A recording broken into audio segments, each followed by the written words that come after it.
कब घटना हुई थी और कितना खुश हैं आप? पटना पुलिस का किस प्रकार से धन्यवाद दे रही हैं? हम बहुत खुश हैं। बिहार पुलिस ने, पटना पुलिस ने बहुत अच्छे से अपने काम को हैंडल किया है और मैंने बिल्कुल उम्मीद अपनी छोड़ दी थी कि मुझे फ़ोन वापस मिलेगा। आज से 1 साल पहले नवरात्र में मेरा फ़ोन चोरी हो गया था मेरे हाथ से। क्या घटना हुई थी उस समय?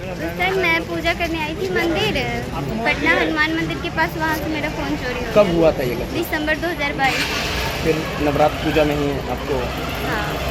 त्योहारों का मौसम है तो लाजमी है, तैयारियां जोरों पे है। पटना पुलिस की ओर से ऑपरेशन मुस्कान चलाई जा रही है। ऑपरेशन मुस्कान के तहत जिनके भी मोबाइल गुम हो जाते हैं उन्हें लौटाने का काम किया जा रहा है और ये मुहिम लगातार सेंट्रल एसपी वैभव शर्मा की ओर से चलाई जा रही है। देखिए तमाम हमारे साथ जो लोग हैं जिनका मोबाइल गुम हो गया था या किसी कारणवश घटना का शिकार हो गए थे, कुछ हमारे साथ लोग हैं। कब घटना हुई थी और कितना खुश हैं आप? पटना पुलिस का किस प्रकार से धन्यवाद दे रही हैं? हम बहुत खुश हैं। बिहार पुलिस ने, पटना पुलिस ने बहुत अच्छे से अपने काम को हैंडल किया है और मैंने बिल्कुल उम्मीद अपनी छोड़ दी थी कि मुझे फ़ोन वापस मिलेगा। आज से 1 साल पहले नवरात्र में मेरा फ़ोन चोरी हो गया था मेरे हाथ से।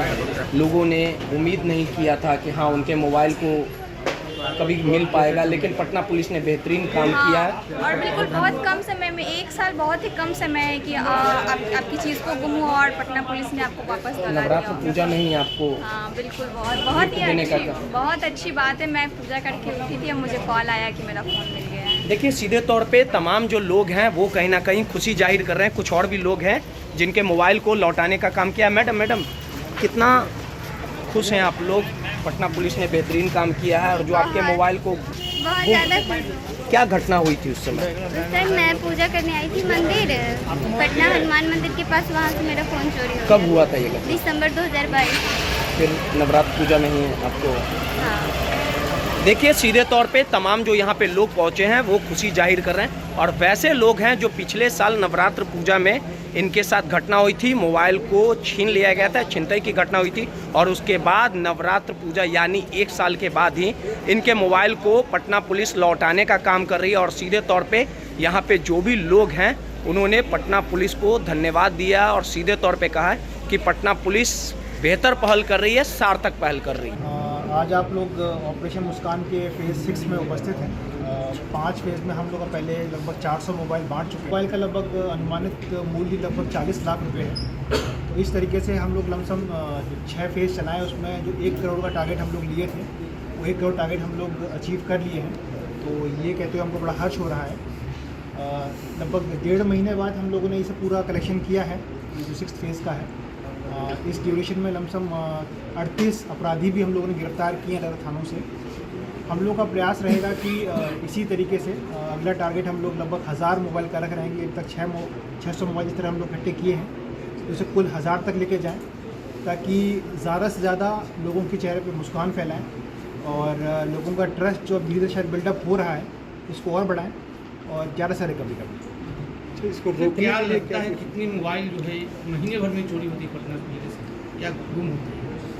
एग्जैक्ट फिगर बताना तो बहुत डिफ़िकल्ट होगा। मतलब 15 से 20 के लगभग सनहा लगभग एक बड़े थाना में हो जाता है मोबाइल खोने का, और छोटा थाना में ये 5 से लेकर 10 के बीच में होता है। तो वो वेरी करता है रूरल से लेकर अर्बन तक और बड़े से लेकर छोटे तक। पूरे पटना में तो अमाउंट बहुत बड़ा होगा और हम लोग का प्रयास है कि कम से कम मध्य क्षेत्र में, जो कि पूरा एक सिटी एरिया है, इसमें जितने भी मोबाइल जाएँ उसमें मैक्सिमम हम लोग रिकवर करके लोगों को पहुंचा सकें, ताकि लोगों को भरोसा रहे कि अगर उनका मोबाइल गया है तो वो थाने तक जाएँ, वहाँ पे जाके सनहा दर्ज करवाएं और उनके दिमाग में ये रहे कि हाँ मेरा सनहा दर्ज हो रहा है तो मेरा मोबाइल वापस आने की उम्मीद है। उस उम्मीद की ही एक परछाई या फिर पराकाष्ठा ये पूरा डिस्ट्रीब्यूशन है, ऑपरेशन मुस्कान है, कि अब उसके दिमाग में रहे कि हाँ मतलब सनहा हो गया है तो मेरा मोबाइल अब ट्रैकिंग पे लग जाएगा और जल्दी से जल्दी रिकवरी होगी। सबसे ज़्यादा इसमें 38 गिरफ्तारियाँ हुई। क्या लगता है सबसे ज़्यादा किस थाना में छीनते होता है सर? अभी भी छिनता ही अलग चीज़ हो गई, ये मोबाइल खोने वाला खोने वाला सबसे ज़्यादा किस थाना में होता है? खोने वाले में मैक्सिमम या तो गांधी मैदान के रहते हैं, कोतवाली के रहते हैं, कुछ गर्दनी बाग के रहते हैं, तो और पाटलिपुत्र में। ये सबसे ज़्यादा बरामद किस थाना में? रिकवरी सबसे अच्छी इस बार कोतवाली ने की है। 200 में से लगभग 35 मोबाइल कोतवाली के हैं और 25 मोबाइल कदम कुआं और 23 मोबाइल गर्दनी बाग के। ये हमारे काम कर रहा है क्या इसके पीछे? नहीं, रैकेट नहीं, इसमें वही हम कह रहे हैं छोटे छोटे ग्रुप्स में लोग काम करते हैं, 2-3 करके, और वो 1 या 2 इंसिडेंट करते हैं, उसके बाद जब ट्रैकिंग की जाती है तो वो पकड़े जाते हैं। और या फिर ऐसा होता है कि वो 2-3 बार जब मोबाइल हाथ चेंज कर जाता है तो उसके बाद फिर थोड़ा ट्रैक करना डिफिकल्ट रहता है, तो उसके लिए फिर हम लोग पूरी ट्रेल निकालने की कोशिश करते हैं। बिहार से बाहर से भी मोबाइल को बरामद किया गया है क्या? बिहार से बाहर से भी मोबाइल मंगाए जाते हैं। हम लोग का प्रयास ये रहता है कि जिसको भी अगर इन्फॉर्मेशन नहीं है या गलती से वो ले गया है तो वो पहले इन्फॉर्मेशन पे अगर वापस कर देता है और बता देता है कि हमने फलाना से लिया था, तो उसमें फिर हम लोग उस सनहा में एंट्री करते हुए आगे उसकी हम बात मान लेते हैं। और जहाँ को लगता है कि आदमी कुछ गलती कर रहा है, कुछ इसकी बात में गलत है, तो फिर हम लोग उसमें इन्वेस्टिगेशन आगे गिरफ्तार जाएगा। सर बिहार से बाहर से अब तक कितने मोबाइल आए? अभी तक का डेटा बताना मुश्किल होगा, लगभग 30 से ऊपर मोबाइल हैं जो कि बिहार से बाहर आए हैं। और अगर हम टोटल 1000 मोबाइल की हम बात करें, 600 मोबाइल की, तो 600 में से 100 से ऊपर ज़्यादा मोबाइल हैं जो कि बिहार से बाहर से। ये 200 में कितने स्टेट से आए हैं मोबाइल? लगभग 3-4 स्टेट से बाहर से। कौन से स्टेट? ये आंध्रा से भी आए हैं, कर्नाटका से भी आए हैं, झारखंड से भी आए हैं। सर ये इस तरह की घटनाएं लगातार होती है और पुलिस मोबाइल को लौटाने का भी काम करती है, लेकिन इनके जो रैकेट है उनको पुलिस कब तक तोड़ पाएगी, सरगना कब तक गिरफ्तार हो पाएंगे? छोटे लेवल पे तो काम हो रहा है, लेकिन बड़े सरगना की ज़रूरत है, क्योंकि इनके जो नेटवर्क हैं अन्य राज्यों में भी फैले हुए हैं और जो मास्टरमाइंड है उनकी गिरफ्तारी सबसे ज़्यादा इम्पोर्टेंट है। अलग अलग लेवल पर गिरफ्तारियाँ लगातार होती रहती हैं, चूँकि ये जैसे 200 मोबाइल केवल हम आज वापस कर रहे हैं, 600 मोबाइल लगभग 4 महीने में कर चुके हैं, तो इसका मतलब है अमाउंट बहुत ज़्यादा है। एक रैकेट के लिए फिजिबल भी नहीं है कि वो पूरा का पूरा इस तरीके से मैनेज करे।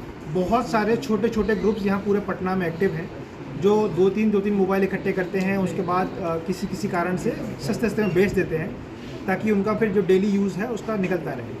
तो ऐसे लोग लगातार, चूँकि हम लोग टेल करते रहते हैं, तो हर जितने भी स्टेज होता है उसमें कुछ गिरफ्तारियाँ हर स्टेज में हम लोग करते रहे हैं। तो इसी चक्कर में इसी स्टेज में हमारे लगभग 40 के लगभग गिरफ्तारी हम लोगों ने करी। अभी तक कितने ग्रुप की पहचान हो चुकी है सर? ग्रुप्स तो लगभग पूरे फेज़ मिला के 15 से ऊपर हम लोगों ने छोटे छोटे ग्रुप्स इसमें रिकॉग्नाइज किए हैं, तो मैक्सिमम लोग इस समय जेल में हैं। सर इन मोबाइल से कोई बड़ी आपराधिक घटनाओं को भी क्या अंजाम दिया गया? नहीं, इन मोबाइल से किसी आपराधिक घटना को नहीं किया गया। कितने मोबाइल को और ट्रैकिंग पे लगा हुआ है? इसके अलावा अभी लगभग 1000 मोबाइल और हैं जो ट्रैकिंग पे हैं, और हम लोग लगातार नया डेटा मांग रहे हैं जिससे ज़्यादा से ज़्यादा मोबाइलों को और उसमें ट्रैकिंग पे लगाया जा सके।